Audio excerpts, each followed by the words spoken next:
O Senhor conhece os desafios que cada um de nós temos na nossa jornada, no nosso dia a dia. E nós queremos apresentar tudo isso no Teu altar. Por isso derrama sobre nós da paz que excede o entendimento.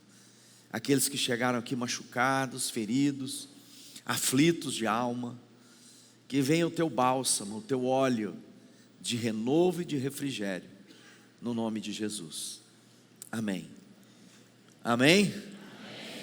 Natal, né? Eu gosto muito do Natal.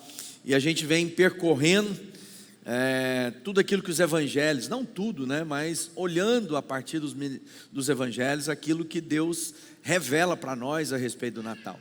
Então aprendemos em Mateus, no evangelho de Mateus, de que Jesus é rei e ele é descendente de Davi. Aquilo era um credenciamento ao povo judeu para dizer, olha, esse é o Messias.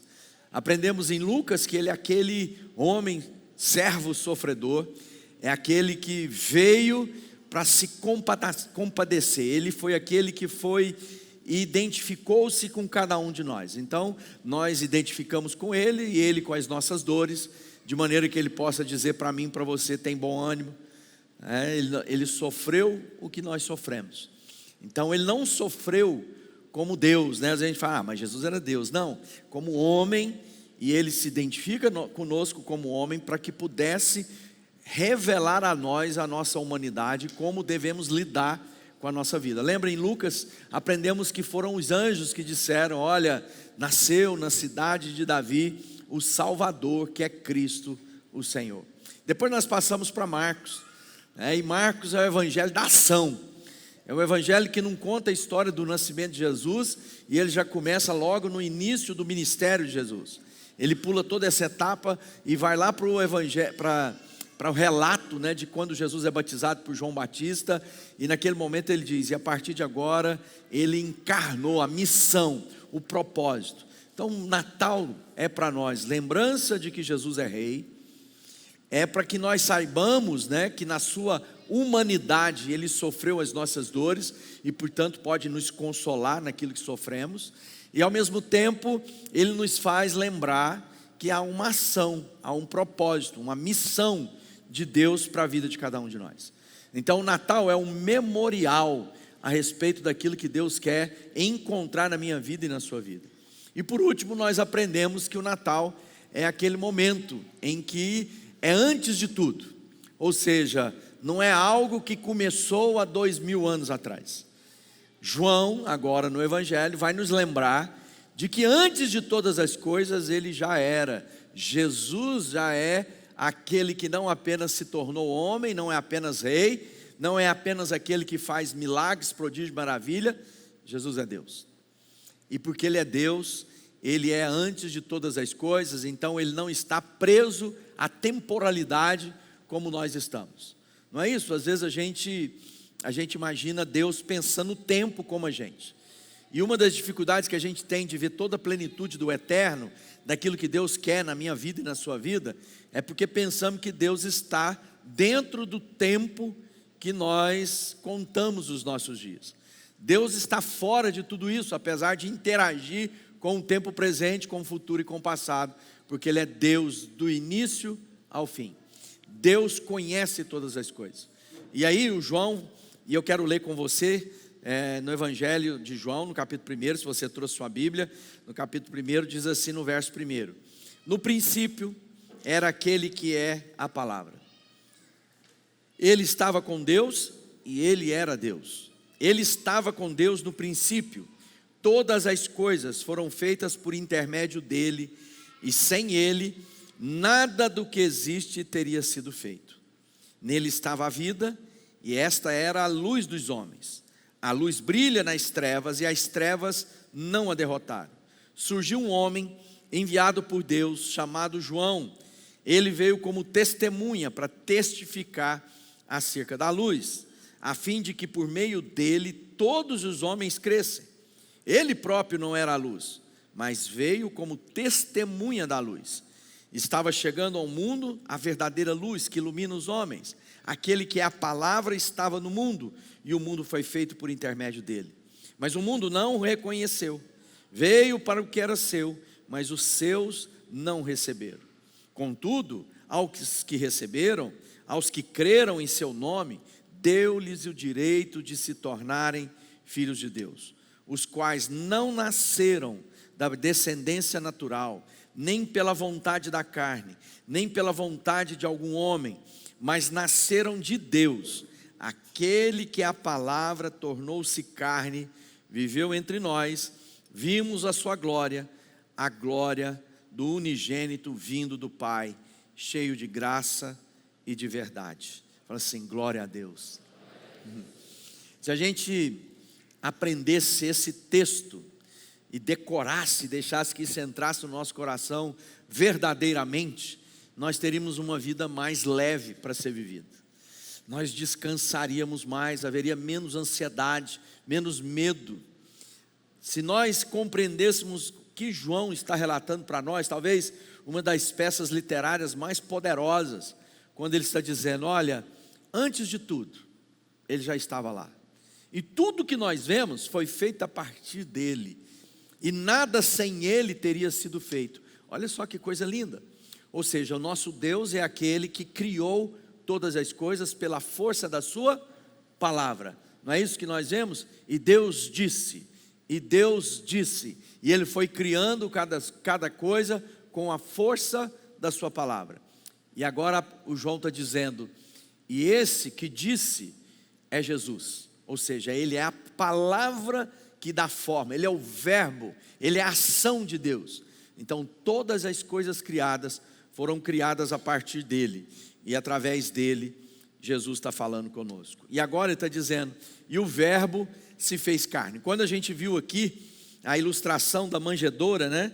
E esse é um símbolo poderoso para as nossas vidas. Agora imagine, naquele instante nós aprendemos que o filho de Maria, de José, foi colocado nessa manjedoura.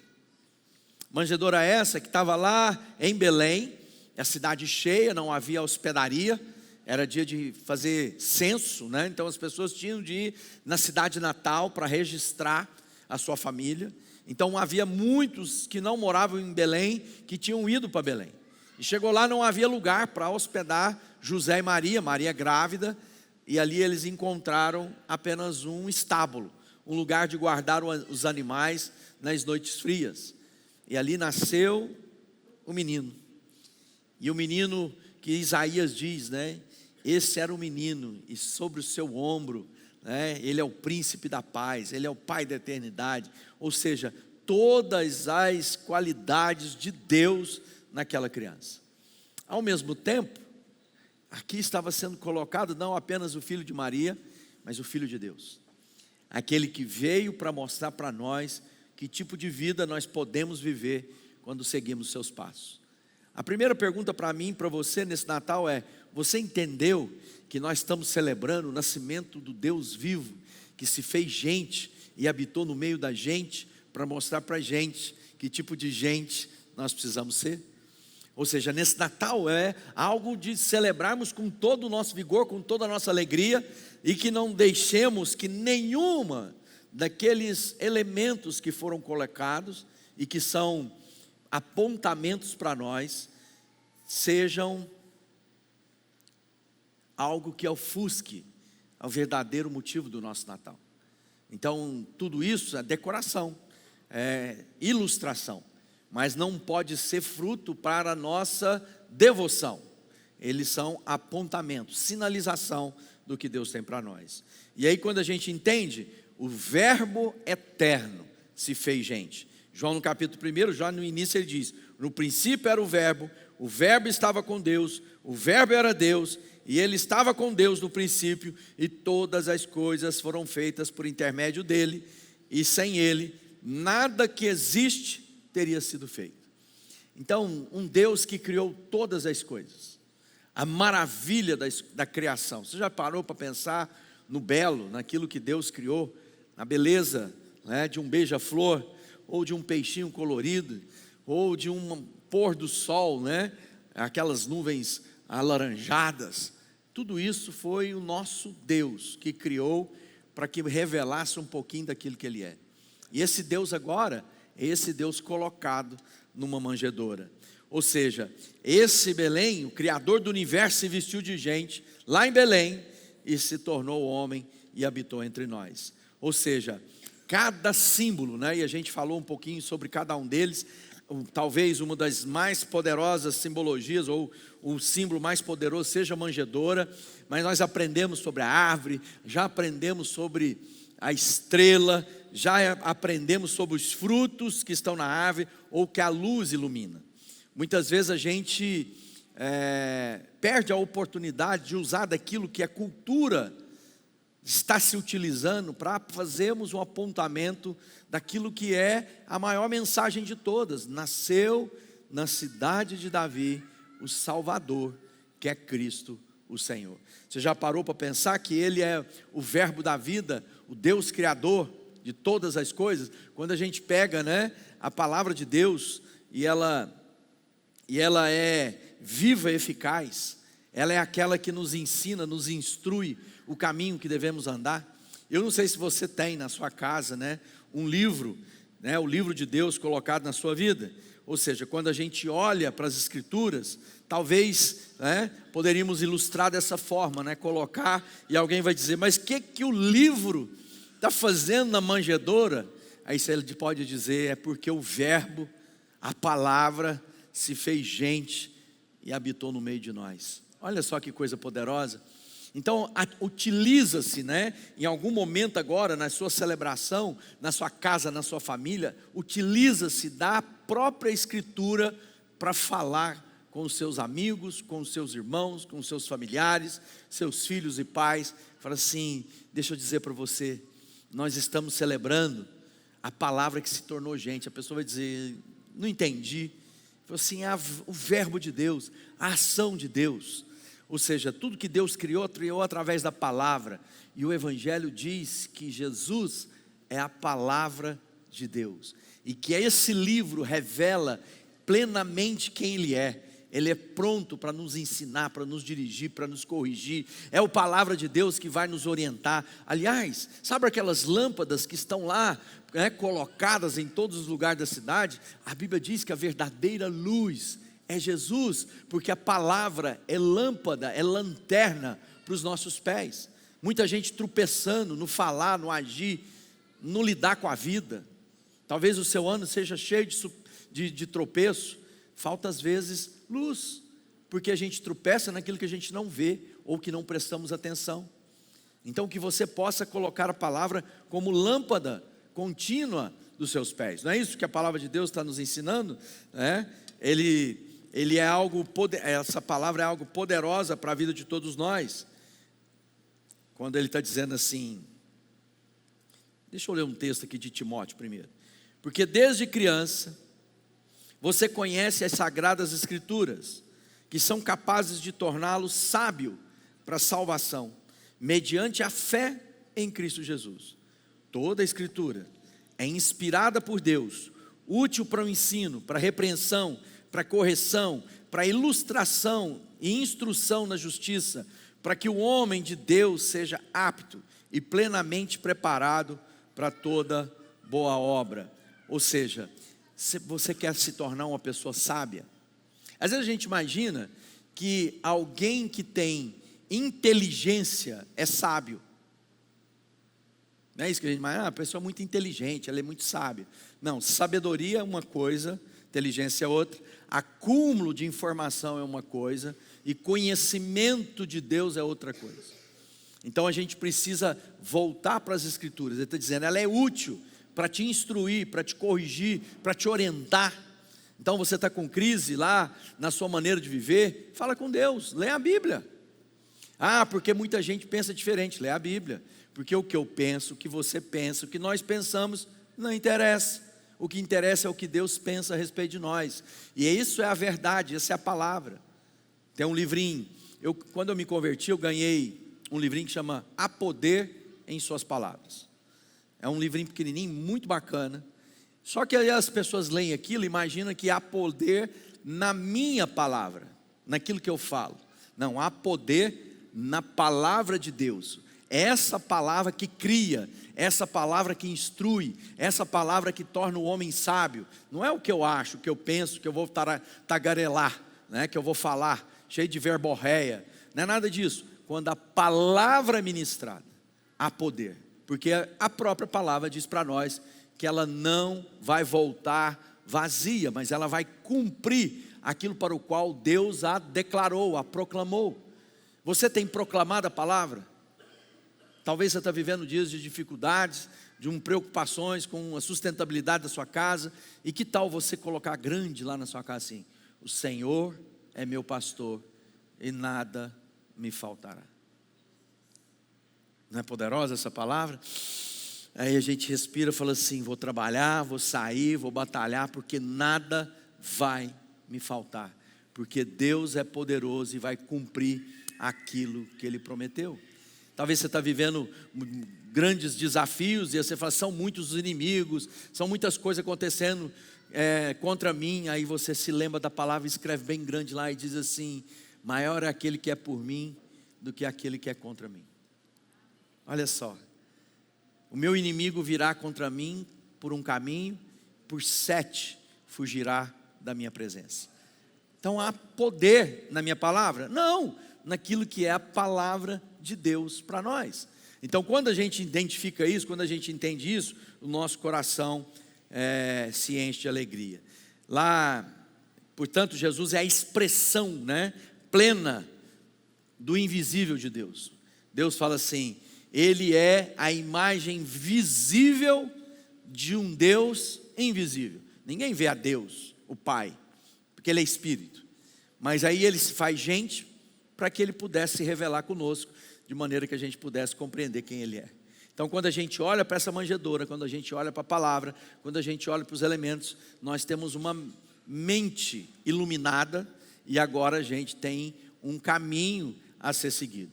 O segundo ponto que eu quero falar com vocês é que Ele é essa luz. João 4, capítulo 1, verso 4 e 5 diz assim: nele estava a vida e esta era a luz dos homens.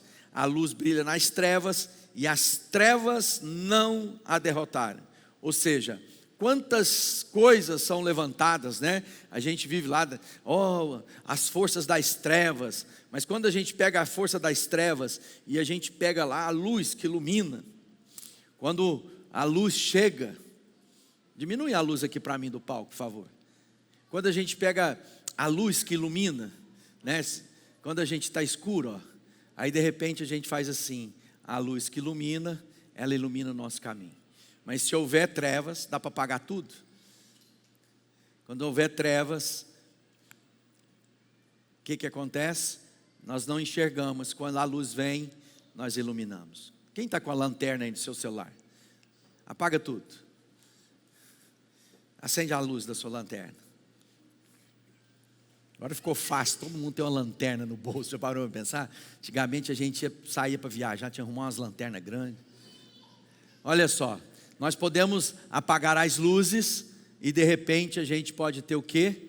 A sua luz brilhando lá na sua casa.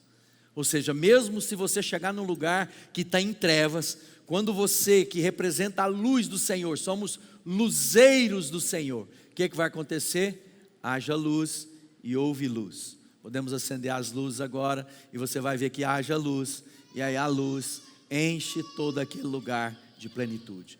E se você estiver sozinho num quarto escuro, você já teve a oportunidade às vezes de acordar no meio da madrugada e aquela luzinha do carregador de celular, de repente você fala assim: mas o quarto está tudo claro. É uma pequena luzinha que dissipou toda a treva. Então você, quando pensa que Jesus é a luz que nos ilumina, Ele diz: e assim você seja a luz, né? Então nesses anos todos, é para que a gente no Natal entenda que na manjedoura nasceu a luz que ilumina os homens. É nesse lugar poderoso que foi colocada a luz que ilumina o nosso pensamento. Por isso que o apóstolo Paulo fala assim: eu oro, pois, para que os olhos do vosso entendimento sejam iluminados. Ele está dizendo que a mente de vocês sejam clarificadas, né? Haja clareza na sua maneira de pensar. Que a luz do Senhor possa iluminar a maneira que você enxerga a vida. Ou seja, todas as vezes que a gente é iluminado pela luz de Deus, as trevas que nos cercam e que tentam nos abafar, não serão capazes de suportar a luz do Senhor. E aí, por último, essa vida eterna, em João no capítulo 1, verso 12 e 13, ele diz assim: mas a todos quando o receberam, deu-lhes o poder de serem feitos filhos de Deus, os quais não nasceram do sangue, nem da vontade da carne, nem da vontade do homem, mas de Deus. Ou seja, quando nós estamos olhando para essa palavra, nós estamos vendo que na manjedoura nasceu o verbo de Deus, nasceu a luz do mundo, e nesse lugar é lugar de eternidade. É lugar de que a morte agora já não nos constrange, não há medo da morte mais, porque a minha vida agora está no eterno, naquelas coisas que são na presença de Deus para sempre. Ou seja, nós não sabemos quantos são os nossos dias, mas a Bíblia diz que todos os nossos dias estão contados. Então ninguém morre fora de hora, pode descansar, mas também ninguém morre depois. Então os nossos dias estão contados no Senhor. Isso nos leva a ter prudência na maneira de viver, né? Sejamos santos, sábios. Então quando a gente olha para essa manjedoura, ela revela para mim e para você: não olhe apenas para a temporalidade dos seus dias. Seja uma mente que transcende o eterno, que você possa conhecer toda a vontade de Deus para a sua vida. Não tenha medo. Talvez você está angustiado, os dias estão difíceis. Sabe, a única maneira que a gente pode lidar com as dores dos dias é quando a gente transcende o eterno. Ou seja, olhando e percebendo a eternidade, a gente lida com as dificuldades do dia a dia que todos nós temos. Dias maus na família, dias maus no trabalho, dias de diagnósticos ruins da saúde, dias maus. Dia de um amigo que morreu, de alguém da família que está doente, dias maus, que angustiam, que trazem paz. Aí eu olho para essa situação, lembro do eterno e lido com elas sem deixar que elas transformem a minha vida em outra coisa que não aquela que Deus quer fazer de mim. Então eternidade no Natal é um sinal, um memorial para que a gente não seja abatido. Ou seja, o Natal é para lembrar sempre um chamado de Deus para uma vida eterna. Então todos os anos nós estamos sendo lembrados: não se abata, não tenha medo, porque o Senhor vai te conduzir em todo o tempo. Então que esse Natal seja um Natal de plenitude. Você fala assim: o verbo se fez gente, Deus mostrou tanto que me ama fazendo-se gente. Lembra da palavra de Jesus em João no capítulo 10, ele diz assim: olha só que tipo de vida Deus tem para nós. Eu vim para que tenham vida e a tenham em abundância. Vamos repetir isso juntos? Eu vim para que tenham vida e tenham em abundância. Então qualquer outro tipo de vida que não seja uma vida abundante, não é o que Deus tem para você. Então, pelas misericórdias de Deus, nesse Natal, traga à sua memória o que dá esperança. Não se acomode com uma vida medíocre, com uma vida menor do que aquela que Deus tem para você, que você possa ser essa pessoa transbordante. E João no primeiro capítulo, no capítulo 1, no verso 14, diz assim: vimos a sua glória, glória como Filho único do Pai, cheio de graça e de verdade. Ou seja, Jesus não é apenas a esperança que aconteceu algo no passado a favor de nós, mas a certeza de um futuro que Ele preparou para nós. Isso produz paz no nosso coração. Sabe por quê, meu irmão? Você pode ter pedido as melhores coisas para o seu Natal, mas você nunca será capaz de alcançar aquilo que o próprio Deus preparou para você, porque Ele diz assim: nem olhos viram, nem jamais subiu ao coração do homem o que Deus tem preparado para aqueles que o amam. Quem ama a Deus aqui? Fala assim, eu amo a Deus. Então, sabe o que Deus tem preparado para você? Mais do que você é capaz de imaginar que seja bom para a sua vida. Então hoje, celebrando com João, no Evangelho de João, que a gente possa sair daqui, como filhos amados. E em Filipenses o apóstolo Paulo escreve assim: para que vos torneis irrepreensíveis e sinceros, filhos de Deus inculpáveis, no meio de uma geração pervertida e corrupta, no qual resplandeceis como luzeiros do mundo. Então que você e eu sejamos luzeiros, que você e eu, ao ter contato com a luz, quando a luz de Cristo bate em nós, ela reflete. É mais ou menos assim: o sol é uma estrela e a lua é um reflexo da luz do sol, não é isso? Então a lua não tem a luz própria, mas às vezes a gente fica lá, a gente vai chegando e fala, olha o quanto a luz está bonita, olha que luz maravilhosa. O que ela está fazendo? Refletindo a luz do sol. Que eu e você na jornada possamos compreender que podemos refletir em nós a luz verdadeira que é Jesus. Fala assim, glória a Deus. Que Deus possa nos agraciar. E aí, João começa a história dele lá, e essa é a oração que eu quero fazer, porque ele diz assim: ele veio para testificar acerca da luz, a fim de que por meio dele todos os homens cresçam, falando de João Batista. Ele não era a luz, mas veio como testemunha. Estava chegando ao mundo a verdadeira luz que ilumina os homens, Jesus. Aquele que a palavra estava no mundo, e o mundo foi feito por meio dele, mas o mundo não o recebeu. Veio para que eram os seus, mas os seus não o receberam. Agora olha a promessa para mim e para você. Contudo, os que o receberam, aos que creram no seu nome, deu-lhes o direito de se tornarem filhos de Deus. Quem que é filho de Deus? Todo mundo? A Bíblia está dizendo o quê? Aqueles que creem, não é isso? Quem crê que Jesus é o Filho de Deus? Então a nós que cremos, nos foi nos dado o direito de nos tornarmos filhos de Deus. Feche seus olhos. Pai, obrigado por essa manhã que o Senhor preparou para nós. Obrigado pela oportunidade de mais uma vez celebrarmos esse momento do Natal.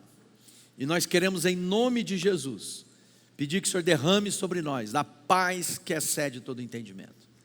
Por isso, venha sobre a vida dos meus irmãos e das minhas irmãs agora. Aqueles que chegaram aqui abatidos, cansados, sobrecarregados, que agora possa ter suas mentes e seus corações iluminados. E aqueles que creiam, Pai, serão feitos filhos de Deus. Continue com seus olhos fechados. E eu quero orar por aqueles que nunca disseram isso. Eu creio. E hoje é o dia que Deus te trouxe aqui para te lembrar que você é filho de Deus. E se você crê, eu queria que você levantasse uma das suas mãos. Se você nunca fez isso antes, e dizer, eu quero entregar minha vida para Jesus. Amém, amém. Se você que levantou a mão, fica de pé e põe a mão no seu peito, para que a gente possa orar junto. Esse é o grande momento da nossa vida. Então você vai marcar, você vai dizer, foi no Natal de 2024 que eu entreguei minha vida para Cristo. E entendi que Ele é a palavra, entendi que Ele mudou a minha história, que a eternidade entrou em mim, e eu não preciso ter mais medo de coisa alguma. Pai, eu quero apresentar a vida dos meus irmãos e das minhas irmãs. Quero pedir agora que o Senhor derrame de graça, de virtude, de bondade sobre a vida de cada um. E a paz que excede o entendimento, venha guardar. Eu quero declarar ao Pai que eles estão guardados em Ti, e os nomes deles estão escritos no livro da vida. Por isso eu os abençoo com salvação, no nome de Jesus. Amém e amém. Amém? Vamos aplaudir o Rei dos Reis, Senhor dos Senhores. Fica de pé, por favor.